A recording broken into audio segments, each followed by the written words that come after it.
Hey everybody, KMO here with another Out of My Head video.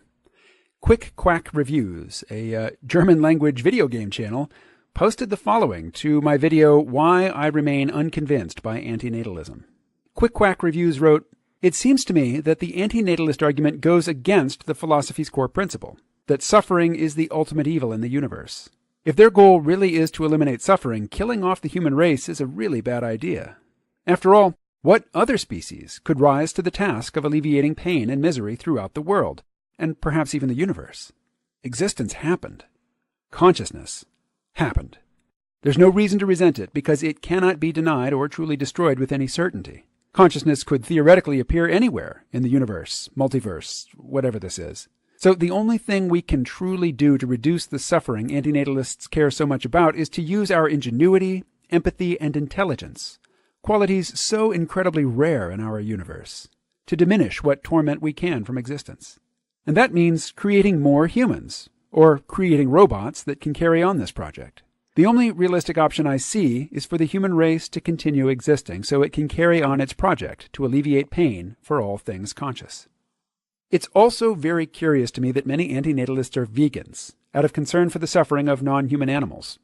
But when you consider that much, and gradually most, of human intervention is actually reducing the natural carnage that occurs in the wild, isn't the human race's continued existence, at worst, a necessary evil for the reduction of animal suffering on this planet?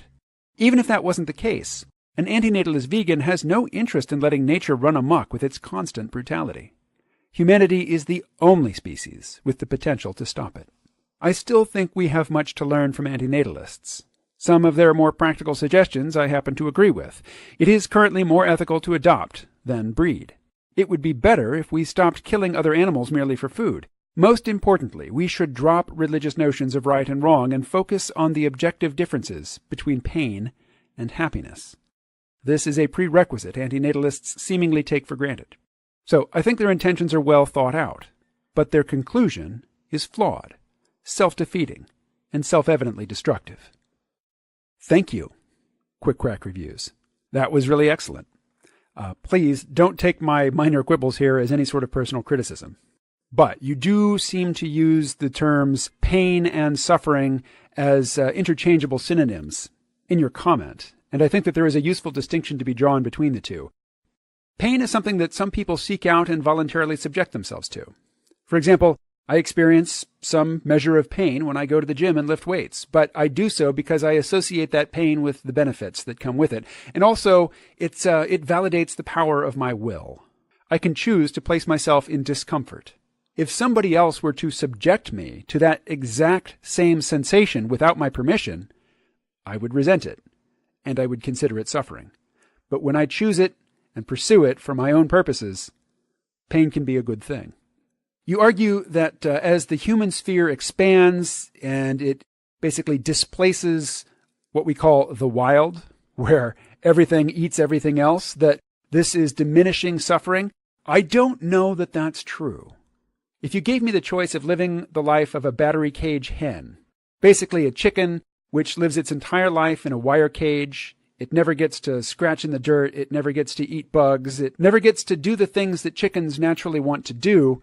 All it gets to do is eat grain from a conveyor belt that is moving by and lay eggs which are never fertilized and will never become chickens themselves. That seems like a life of utter misery. You know, they have to cut the beaks off of those chickens. Actually, they burn the beaks off of those chickens to prevent cannibalism, which is something that chickens do in response to stress. If you give me a choice between living the life of that battery hen or living the life of a squirrel, even though the squirrel, it has aggravations in its life, it has to fight with other squirrels, it has to struggle to avoid predators and to find mates and to provide for its offspring, but those are the things that a squirrel naturally wants to do. Doing those things brings a squirrel pleasure. I would much rather live the life of that squirrel than the life of a battery hen in the industrial agricultural system. And finally, on the topic of veganism, yes, I too have noticed the high correlation between self-proclaimed antinatalists and self-proclaimed vegans. And I really don't have a whole lot to say about veganism and the behavior of vegans that I've encountered both in the real world and online that won't sound insulting. So I'll be very brief. But it seems to me that a lot of vegans go in for a lot of the really unhelpful, I would say maladaptive psychological habits of the people that Theodore Kaczynski described as leftists. Leftists as the psychological type. They seem to have very low social intelligence, and many of them are so lacking in social skills that they really just come across as being unhinged. And I don't know which way the causality goes. I don't know if the unhinged leftist as a psychological type is, attracted to veganism, or if the vegan lifestyle denies them certain nutrients which causes this diminished social intelligence. I don't know which is the chicken and which is the egg. It might be a little of each. All right, well, I'm going to leave off there, except I do have one request for you. I'm not putting the word antinatalist or antinatalism in the title, in the description, and I'm not putting it in a tag associated with this video. I am not looking to share this with the antinatalist crowd on YouTube. It is within your power to throw this to them like, pouring a bucket of chum into the water, but I'd ask that you don't. All right, that is all. Thanks for watching. I will talk to you again tomorrow.